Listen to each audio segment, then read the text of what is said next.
Hey, what's up guys? It's Dave, and today we are here at Apricot Lane Farms. Let's go on a quick tour.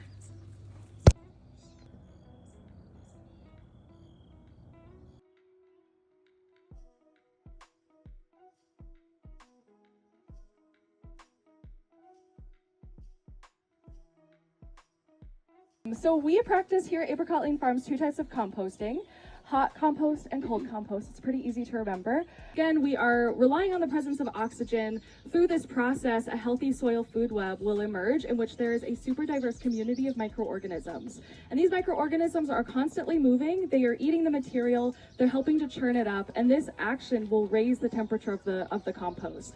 It's similar to if you're exercising, right? Your body temperature rises.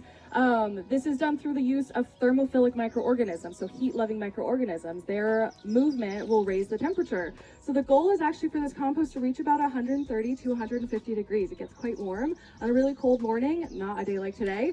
We can come out here and see steam rising off of these piles here. That's kind of proof of concept, right? It's really great. And so it takes upwards of a year to make finished compost. So about 9 to 12 months. This is sitting here, it gets turned a couple times. We'll add some water if it's really dry. And once it's finished, then we can spread it out here. We make these windrows right on the edge of our fruit orchard, so it's really easy to spread this material directly onto our fruiting trees.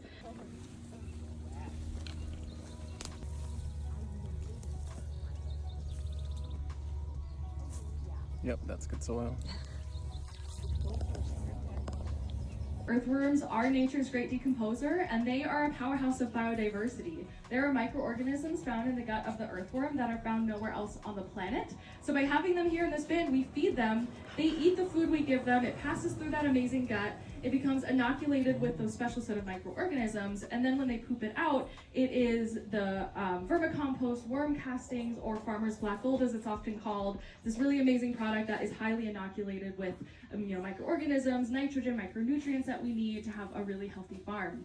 When we make compost tea, which we do about once a month these days, we'll fill one of those brew tanks with 500 gallons of water, and we'll add in about 20 gallons of that finished vermicompost. So if you see these buckets here, those are effectively our tea bags. They're 5-gallon buckets with mesh siding. We'll fill them with vermicompost and place them just inside the brew tank, so they hang on the side, and then they'll be inside the water. So there are bubblers and aerators at the bottom of those brew tanks. So again, we want an aerobic composition. If we have anaerobic anything, this is how things start to kind of decay, putrefy. If you'll notice, we're no longer in there, but in the vermicompost bin, that is essentially a 40-foot bin of rotting food, but it doesn't smell bad, right? It kind of smells sweet and earthy. It smells all right, and that's how we know that things are kind of in check, right? The worms are eating the food faster than it has a chance to start to decompose.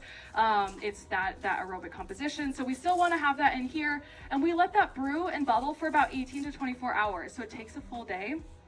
But the microorganisms that were present in that vermicompost, they will multiply by over 500% in this system. And because it's in a liquid format, it's super easy to spread anywhere on the farm, right? Probably the first 7 or so years of the farm, anytime we turn on our irrigation, it was vermicompost compost tea going out to the farm, because the soil, everything just needed that help. Now things are really in check. We don't need to be so aggressive. We are keeping that soil food web really in check. So we're trying to take up all of the available real estate with these beneficial microorganisms, so that there's no room for any bad pathogens to get a foothold, right? So they're kind of acting as like an army for the farm, keeping things really in check and healthy. Animals will come visit this space. They will eat, breathe, sleep, drink away from humans, which is great because, as I've mentioned earlier, humans aren't always wonderful for the environment. We have created these big old infrastructures, kicked animals out, and we're surprised when they show back up and we have the nerve to call them pests.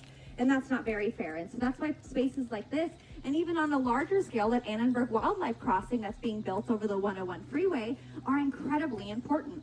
And here on farm, we see lots of animals that visit our pond. We see coyotes, bobcats, weasels, Muscovy ducks, great egrets, blue herons, you name it, they come visit this beautiful pond. But I did name a couple predators, and I'm sure we have chickens. I showed you some of our cows. I have livestock animals here that would be surely tasty to them.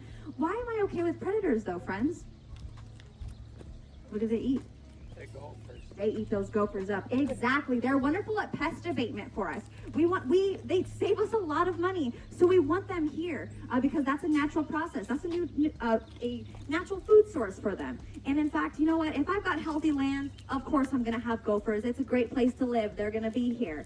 And if I have a lot of land and I have a lot of healthy land, I'm going to have a lot of gophers, which means those coyotes are going to show up. So it's a great indicator to us that we are doing our job right when we see those animals here. We're happy to see them here. When we first started, we had about closer to 70 birds, which is not bad. It's 70 different species of bird. But our most recent count was about 110 different species of bird. 110.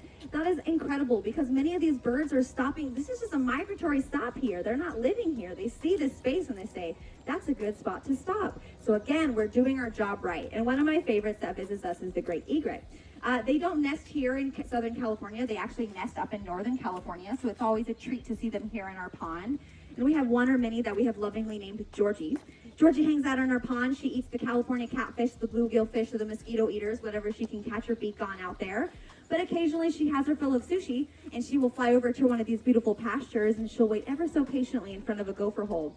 And when a poor gopher pops its head out, bloop, she pops the whole thing out, and she swallows the whole gopher whole. It is wild to watch, but it is really amazing because that is a great indicator we're doing something right. We're happy to see her here. She's saving us some money. We love those great egrets.